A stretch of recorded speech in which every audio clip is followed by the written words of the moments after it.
सामाजिक कार्यालय जो पटेल में है मुकेश कुमार जी से, उनसे मिलते हैं, जरा उनकी बड़ी चर्चाएं हो रही हैं। हाँ जी मुकेश जी नमस्कार। अरे बड़े आपकी चर्चाएं हो रहे हैं, किस तरह से आप समाज सेवा कर रहे हैं, थोड़ा बताइए, थोड़ा किस तरीके से बड़ा चर्चा हो रहा है, तमाम सुर्खियों में है।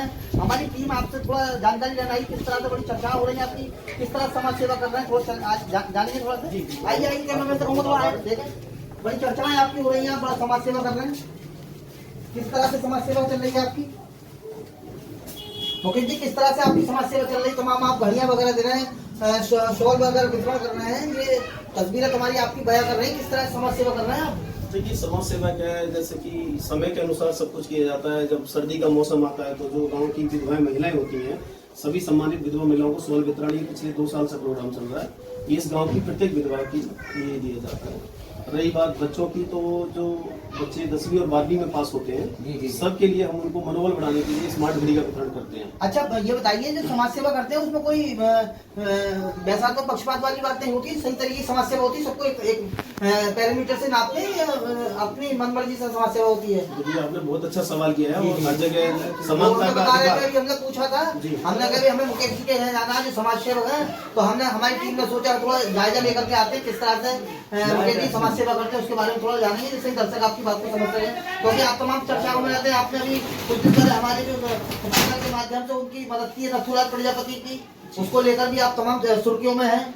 देखिए मेरा उद्देश्य ये नहीं कि मेरा समाज और या कोई विशेष जाति बिरादरी, आज मेरा जो बीड़ा है कि मेरे लिए जो ग्राम पंचायत मऊ कठहर है, यही मेरा घर, यही मेरा परिवार और यही मेरा समाज है। रही बात समाज सेवा की, तो समाज सेवा इंसान किसी भी रूप में कर सकता है। इस ग्राम पंचायत के अलावा भी जो आसपास के क्षेत्र के लोग, अगर मैं एज ए प्रोफेशनल डॉक्टर हूँ और दिल्ली में प्रैक्टिस भी करता हूँ, तो जिस भी व्यक्ति का मेरे पास संपर्क आसपास के क्षेत्र से होता है, तो हम उसकी हर संभव कोशिश करते हैं कि किसी न किसी रूप में उसकी मदद की जाए। और मैं जहाँ तक जानकारी में पिछले 10 वर्ष में ऐसा कोई व्यक्ति नहीं रहा होगा जिसने दिल्ली जैसे शहर में अगर मुझे संपर्क किया है कि उसके काम कराने का काम अच्छा, कुछ ऐसे आइटम दिखाएंगे हमें जो मौके पर हम आए, या किस तरह से आप मदद करते हैं, कोई ऐसी चीजें हैं जो आप दिखा सकते हैं? दर्शक जानना चाहते हो, जो जिले के जो आला अधिकारी हैं वो भी इस चीज को समझे, जिससे कि हमारे चैनल के माध्यम से जिलाधिकारी महोदय, जिला विकास अधिकारी, विकलांग अधिकारी, समाज कल्याण अधिकारी वो चीज को देखेंगे। जरा थोड़ा दिखाइए किस तरह से आप समाज सेवा करते हैं, क्या क्या आइटम है, कैमरा मैन से दिखा तस्वीरें। देखिए इसका नाम है ऑक्सीजन कंसंट्रेट, इसको ओसी कहते हैं। ये ऑक्सीजन मशीन है, इसमें किसी रिफिलिंग की जरूरत नहीं होती है। लास्ट टाइम मैंने जो प्रोग्राम किया था अभी फरवरी के महीने में, मैंने वहाँ पर अनाउंस किया था कि देखिए कभी कभी ऐसा होता है, कुछ पेशेंट ऐसे होते हैं हॉस्पिटल्स के अंदर कि जहाँ पर डॉक्टर्स भी जवाब देते हैं कि अब पेशेंट को घर ले जाइए, इनको ऑक्सीजन सपोर्ट पर रखना है और जिंदगी बची नहीं है ज़्यादा। तो गाँव जैसे क्षेत्र में क्या समस्या होती है कि जो सिलेंडर ऑक्सीजन का हमें मिलता है, एक तो भरवाने में समस्या होती है, और उसके लिए एफोर्डेबिलिटी ना हो तो उसके लाचारी में किसी की मौत का भी कारण ऑक्सीजन बन जाती है। तो इसके लिए हमने अनाउंस किया था कि जब ऐसा समय आएगा कि मैं गांव के लिए, अपनी ग्राम पंचायत मऊ कठहर के लिए, पूरे गांव के किसी भी मरीज को अगर जरूरत पड़ी तो फ्री में ऑक्सीजन प्रोवाइड करूंगा, कि उस माध्यम से ये ऑक्सीजन मशीन लाकर हमने अपने गांव को ऑक्सीजन देने का काम किया है। दर्शकों देखिए कि ये मुकेश कुमार प्रजापति ने कितना अच्छा आइटम समाज की सेवा के लिए ये मंगाई गई ये मशीन है। ये मशीन यहाँ पहली बार शायद जिले के अंदर हमने देखी है, किस तरह से ये मशीन है कि ये इनकी ये मंशा है कि जिले के अंदर जो हमारी ग्राम पंचायत है मऊ कठहर, उसमें किसी मरीज के साथ किसी तरीके की प्रॉब्लम आती है, ऑक्सीजन की कमी होती है, उस मरीज के लिए इस मशीन की आवश्यकता पड़ेगी, जिससे उस मरीज के लिए जीवन मिल सकता है। अच्छा ये बताइए, ये तो जीवन देने वाली ऑक्सीजन मशीन हो गई, ये जो बंदूक की तरह जो AK-47 की तरह लग रही है, ये क्या चीज है, इसके बारे में थोड़ा बताइए। ये हमें बंदूक लग रही है, ये इसके बारे में बताइए। देखिए ये मशीन है, जैसा कि अभी जैसे टेम्परेचर 30 डिग्री क्रॉस करता है और 40 तक होता है, तो यहाँ पर एक तरीके से ग्रामीण क्षेत्र में जो सबसे ज्यादा प्रकोप होता है डेंगू मलेरिया जैसी बीमारियों का होता है, जो अपने आप में बहुत घातक बीमारियां हैं। तो इनका जो कारण होता है मच्छर की वजह से ये बीमारियां होती हैं। तो इसमें मॉस्किटो किलर मशीन है, ये फॉगिंग करती है। तो ये भी मैं अपनी ग्राम पंचायत मऊ कठहर के लिए लेकर आया हूँ, ताकि देखिए आपके पास धन संपत्ति कितनी भी हो सकती है, लेकिन जब बीमारी के सामने सब हार जाता है इंसान। तो जब हम बीमारी को बचाएं, सब प्रथम हमारा काम बीमारी से सुरक्षित हो।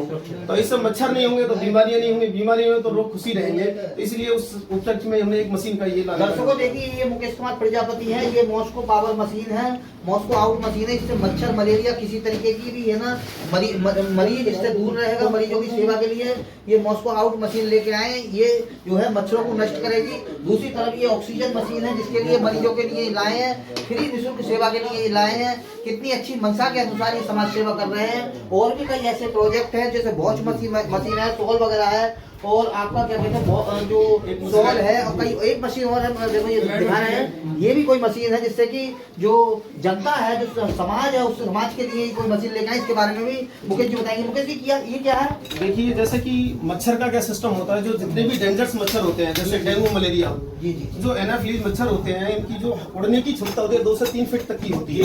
डेंगू मच्छर 3 फीट की हाइट से ज्यादा नहीं उड़ता है, लेकिन हम धुएं से मच्छर को भगा तो सकते हैं। और उसके बाद जो मच्छर बनाता है वो पानी में पनपता है, तो पानी में इस हम कीटनाशक दवाई डालकर इसके अंदर पूरे गांव नाली में, जिससे कि कुछ मच्छर जो नाली के अंदर ही खत्म हो जाएंगे, अगर वो उड़ेंगे तो उसके लिए धुआं वाली मशीन काम करेगी। कुल मिला के बीमारी से कहीं ना कहीं तो इस गांव के लिए हम राहत देने का काम करेंगे। पिछले टाइम में ऐसा हुआ है, महामारी जैसी बीमारियां बन गई थी, तो इससे हम बहुत सारे काम ले सकते हैं। सैनिटाइजेशन की जरूरत पड़ेगी तो भी ये काम करेगी मशीन। साथ ही मुकेश जी की जो सच्चाई है वो काफी करीब में है। जो सारे आइटम देखने को साक्षात देखने को मिल रहे हैं, इससे ऐसा ही प्रतीत होता है कि मुकेश जी जो है समाज सेवा कर रहे हैं, वो धरातल पे ही ये समाज सेवा कर रहे हैं। लोग तमाम तरह की चर्चा बता रहे थे, हम लोगों से भी बताया था कि मुकेश जी की असलियत जाने तो उनके ग्राउंड रिपोर्ट लेने जाओ, तो ग्राउंड रिपोर्ट जब लेने आए तो यहाँ काफी संख्या में लोग हमारे साथ बैठे हैं। मुकेश जी भी रूबरू दर्शकों हुए हैं। इन्होंने तमाम देखिए लोग ना जाने किस तरीके की अपनी भावनाएं लेकर के चलते। तो दूसरी तरफ ये मुकेश जी हैं, ये ऑक्सीजन मशीन ले घूम रहे हैं। ये मलेरिया मच्छर से बचाने के लिए गाँव वासियों के तय ये तमाम 2 आइटम लेके ये मशीनें हैं, काफी कीमत की मशीनें हैं। इन मशीनों को लेकर के आए हैं, काफी अच्छी इनकी विचारधारा है। जबकि चर्चा ये भी है कि मुकेश प्रजापति जो है आए दिन जो समाज में जो दबे कुचले समाज के लोग हैं उन्हें भी उभार करके लाना, उनकी मदद करना, तरह तरह की मदद करके ये मुकेश जी तमाम तरह की मदद करते हैं। थोड़ा और भी इनसे जानेंगे आगे इनके क्या विचार है, आगे की रणनीति क्या है इनकी। मुकेश जी बताएं, थोड़ा रणनीति बताएं, क्या रणनीति है? समाज सेवा जो है आपकी, समाज सेवा तो आपकी दिखाई दे रही है, दर्शकों को भी दिखाई दे रही है। अगली रणनीति क्या है आपकी? जबकि करीब में चुनाव भी आ रहा है, उसको लेकर के हम थोड़ा जानना चाहेंगे। देखिए चुनाव का मैटर ऐसा है कि समाज सेवा एक आदमी किसी लिमिट तक कर सकता है। कुछ काम ऐसे थे जो हम पर्सनल बिहाफ पे तो कर पा रहे हैं, लेकिन जो विजन है, जो सपना है, वो पूरा हम इस समाज सेवा के माध्यम से नहीं कर पा रहे हैं। तो अगर गांव की जनता ने एज ए प्रधान के रूप में चुने, लेकिन मैं फिर भी समाज सेवा का इनाम दूंगा उसको। अगर मुझे चुनेंगे इस बार तो मैं कहता हूँ, अगर उनको भरोसा है कि मैं इस लायक हूँ, इस पद को संभाल सकता हूँ, और मैं उनको पूरा भरोसा दिलाता हूँ कि अगर मुझे प्रधान चुना इस गांव की जनता ने, तो मैं इनका ये मान सम्मान जिंदगी भर नहीं भूलूंगा। और जो मेरा सपना है कि ग्राम पंचायत मऊ कठेर संबल जिले में नंबर 1 पे आनी चाहिए, उसके लिए मैंने पूरा प्रोजेक्ट बना लिया है। कि देखिए यहाँ पर जैसे कि मैंने बताया था कि अंधेरा दूर करने के लिए खंबे तो थे, लाइटें नहीं थी। इस उपलक्ष्य में हमने इस तरीके से इस ग्राम पंचायत के अंदर 250 लाइटें अब तक लग चुकी हैं, और अभी लाइटों के 2 कार्टून मैंने मंगवा लिए हैं। ये दिल्ली से, नोएडा से बनकर लाइट आती है, और अपने मुकेश कुमार प्रजापति समाज सब कुछ इस पे मेंशन हो रखा है। और इस लाइट की खासियत है, जो हमारे एसडीओ महोदय साहब हैं, जो बिजली विभाग के अधिकारी हैं, उनके संज्ञान में भी जब ये मैटर गया है तो उन्होंने भी हमारे ग्राम पंचायत को बहुत बड़ा योगदान दिया है। कि भी देखिए ये ग्राम पंचायत मऊ कठेर पूरे जिले के अंदर ऐसी है कि जहाँ पे सिर्फ लाइटें दिन में बंद होती है और रात में जलती है। ये सेंसर इनबिल्ड लाइट है। तो इस तरीके का काम भी हमने किया है। अब रही बात विजन क्या है मेरा राजनीति को लेकर, तो देखिए अगर राजनीति में आना है तो राजनीति में इंसान के पास, आज सरकार कोई नहीं कहती कि 2 पेंशन बननी चाहिए, 10 पेंशन बननी चाहिए, 10 पीएम हाउस बनने चाहिए जो कॉलोनी मिलती है गांव के लिए। लेकिन आज तक मैंने किसी, आप ग्राम पंचायत में सर्वे करेंगे तो देखा जाएगा कि हर एक गांव के अंदर 10-20 लोग ऐसे मिल जाएंगे कि जिनको आज तक सरकारी मदद के रूप में ना तो आवास मिला है,